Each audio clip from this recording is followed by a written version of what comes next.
We have taken the signal, so let's start. You're comfortable? Sit comfortably. Namaste, good evening, friends.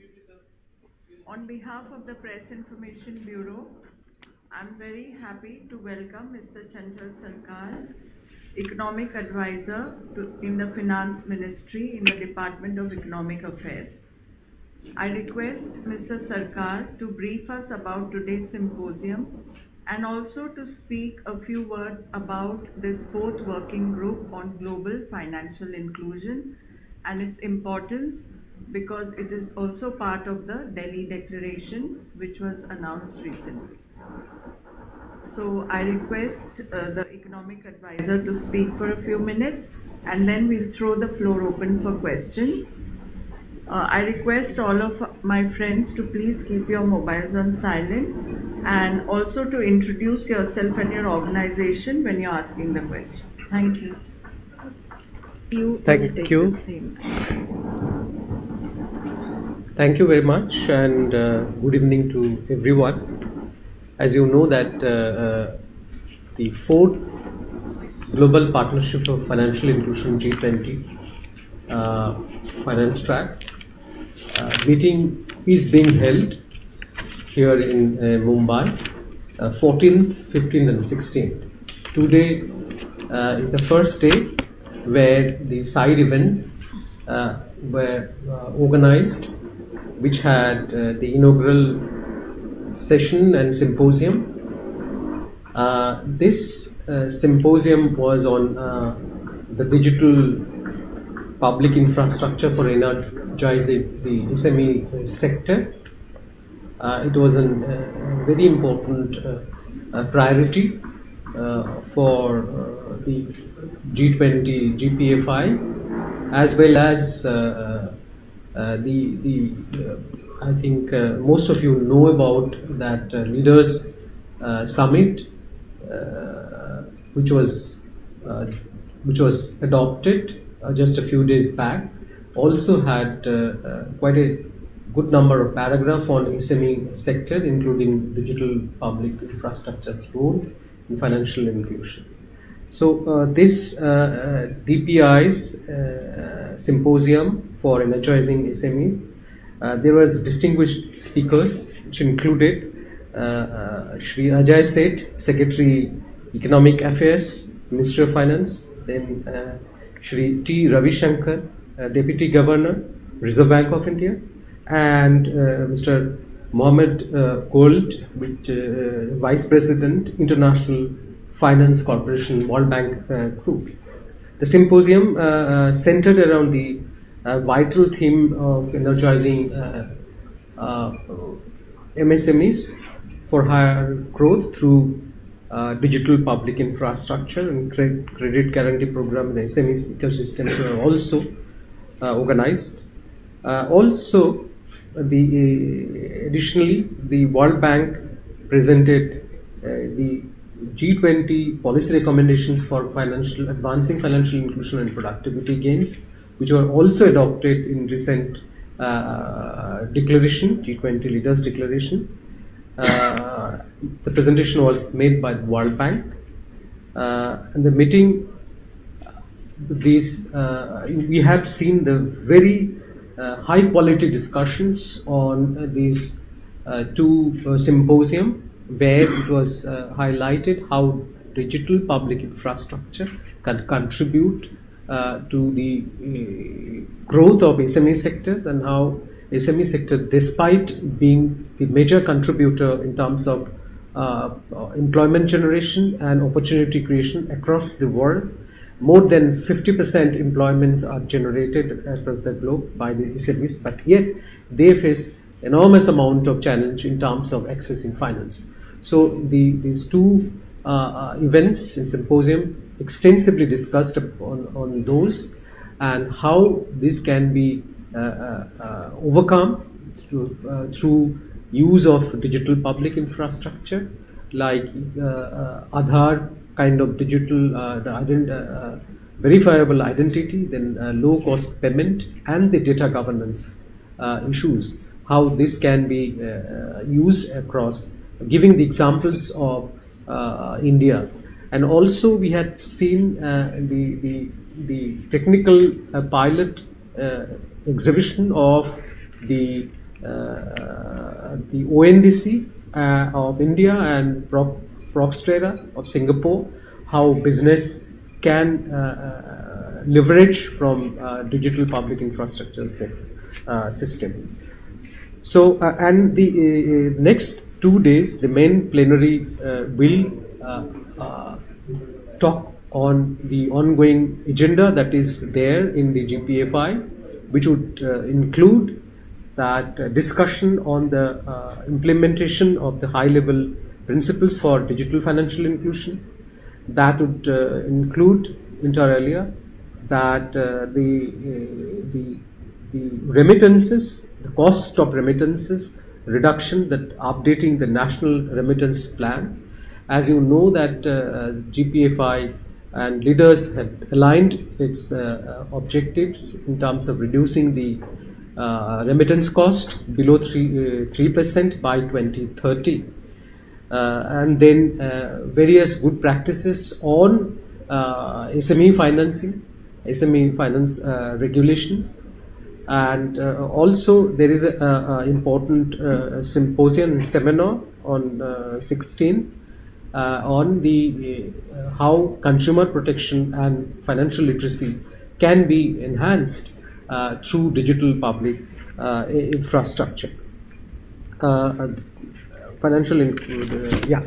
And we thus look forward to productive discussions, fruitful partnership, and actionable outcomes that will benefit not only our country but global community as a whole. And this GPFI, Global Partnership for Financial Inclusion of G20, is a working group and forum, inclusive forum, that will not only work for G20 countries but beyond.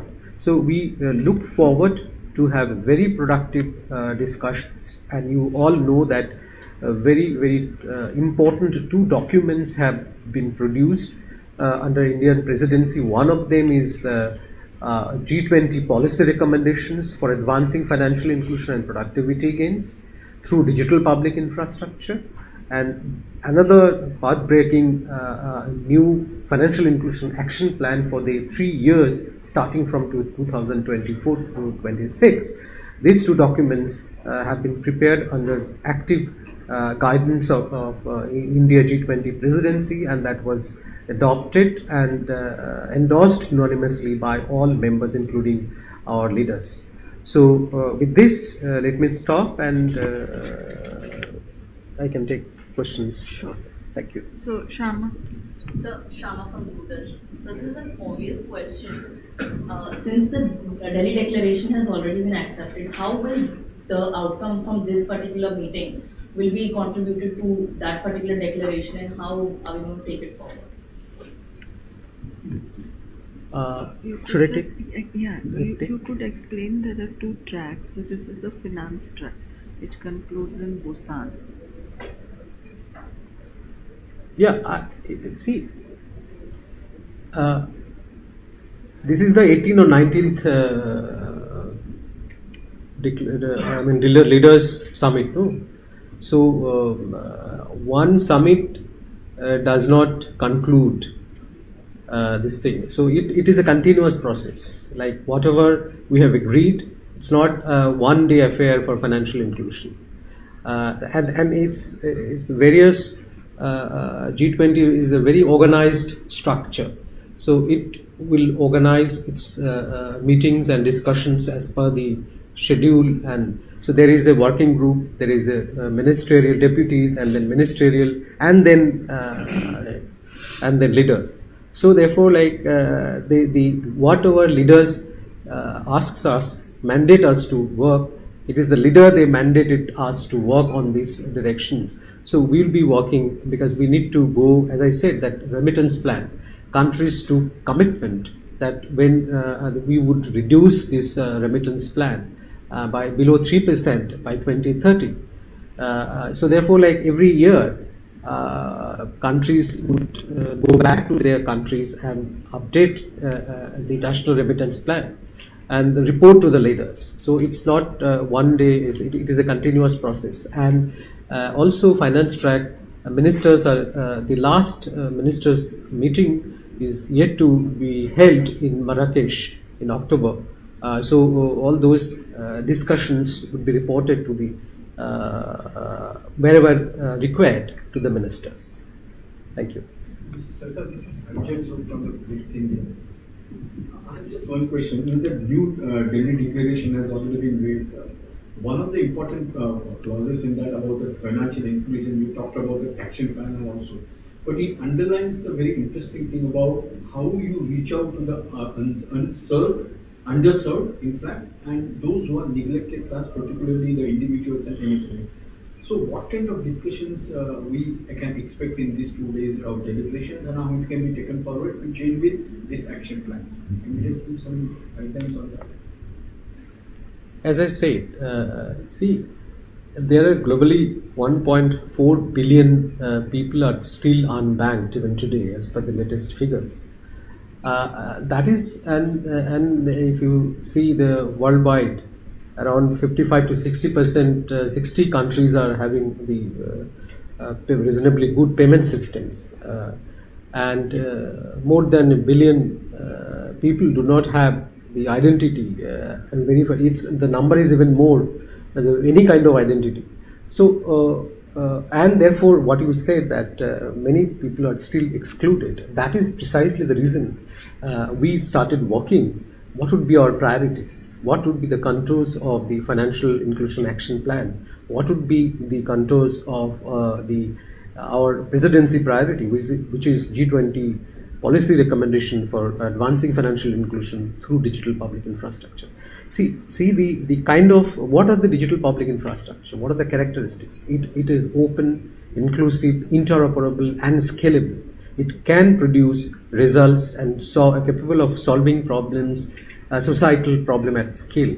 So this kind of problems, what we have, we have various studies have shown that why they are excluded. One of the reasons that the transaction costs are high, so access is less. So therefore, if digital public infrastructure, digital mode are adopted, then these kind of barriers and the obstacles can easily be overcome. So therefore, this is what, like, digital public infrastructure, innovative technologies that should be adopted and embedded, and has been embedded in both the documents. In fact, both the documents talk, the policy, particularly policy recommendation, is a set of recommended practical set of recommendations that can be a very good guide to follow by any country that they want to advance their financial inclusion. So my name is Gaurav Narula, and namaskar. Sir, I'm from the True Hunt Online. Sir, as you mentioned that it is a continuous process. So I would like to take your attention towards the G20 summit in Seoul in 2010, which talks about, of course, with the Global Partnership for Financial Inclusion. It says about the leaders, G20 leaders says about recognizing financial inclusion is one of the main pillars. And after that, after the implementation plans and the 3 key implementation partners were also suggested. And in 2012, World Bank SME Finance Forum was joined with GPFI. And after that, OECD joined GPFI in 2013. And after that, 2014, International Fund for Agriculture Development was talked about. So, sir, in these progressive time with G20 presidencies heading by different countries, what sort of analysis procedure would be done in the presidency which India is heading today? And would whether those points would be also be discussed that at a conclusion that where we are today and where we started? So can you throw a light on this, sir, please? See, if you see what are the if you see the presidency's the 1-year action plan, so that has, and also the GPFI is work is guided and managed by something called Financial Inclusion Action Plan, which is a 3 years program. So that the 3 years programs, various programs, there is, for example, the ongoing one, FIAP 2020. One of the deliverables is that the assessment, how they have done, how these countries, how the implementation has been done. So that has been one of the agenda, and that would also have the provision for assessing that what has been the progress. That is one of the deliverables. So therefore, this kind of analysis are already part of it. Sir, you mentioned about Wendy's and Proxterra. Could you give us a sense like how India is implementing it, and also on the fact that India had put out their own digital goods, own DPIs as digital public goods for other countries to accept it. Which would you say is the most popular for the other countries who have already decided to take it, Aadhaar, UPI, etc. See, this ONDC and Proxterra, there is a pilot, and a technical level they have explained it. What is the technicalities? So therefore that is one part. And what you were saying that DPIs, India's DPI exporting it or something like that. See, what are the DPIs? There's the foundational DPIs, Aadhaar and UPI, and then data exchange governance. So Aadhaar is unique to India. So it cannot be exported, or either we want to export. I think it's MOSIP, Triple IT Bangalore. The MOSIP is an organization. They open source. They are trying to help other countries. There are already a couple of countries like the Philippines, then Morocco. They are already implementing this, and there are many number of countries in line. So therefore, and also UPI MOUs are there. Quite a good number of countries, including Singapore, that is going on. So therefore, it would be difficult to say which one is more popular, but then I would say that it's a package, and then the UPI and payment system, the MOU's number is going up, and with regard to the identity, that is also quite high in demand as per our information. We have a number on the MOUs. I think it is increasing every day. I mean, not really every day. I mean, there is our understanding is NPCI is working with in collaboration with our embassies, our ministries, Minister of Finance and Reserve Bank of India. There are quite a good number of countries. Okay, so yeah, you want to ask something? Sir, my question is, so India's, it has been seen with this presidency, what India is heading in 2023, it's more vibrant, with more say in the global arena. So what are those advantages which India is taking away with this global, with this 2023 G20 presidency? What is your take on that, please? As I said, that these two very important, because since I look after on the GPFI, so that is the area where I would like to concentrate myself. If you see both the document, this G20 policy recommendation for advancing financial inclusion, that has been drafted by World Bank under India's G20 presidency.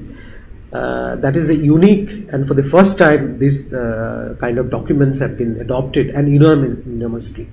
So that is a very good document, and I'm sure that will be used and referred long time to go. This kind of reports would definitely generate a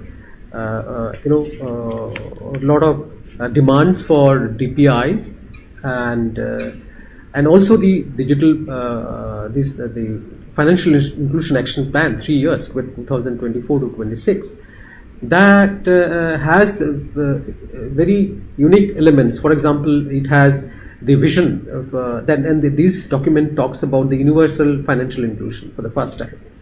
Then it talks about DPI and continue to innovate and use the innovative technologies to reduce payments and gain efficiencies. Then it talks about the engagement with the global south countries. It talks about the knowledge sharing and technical. So these are the unique things. These are the very, very important takeaways from this particular part. Apart from that, there are many. So since I do not deal with this, I would like to refrain from commenting on those. Okay, so thank you very much, sir, for enlightening us about the symposium and also about this 2-day working group meeting. We'll again meet on Saturday in the afternoon for the end of event press conference at the Geo Center in BKC. Thank you very much. Thank you. Thank you very much. Thank you.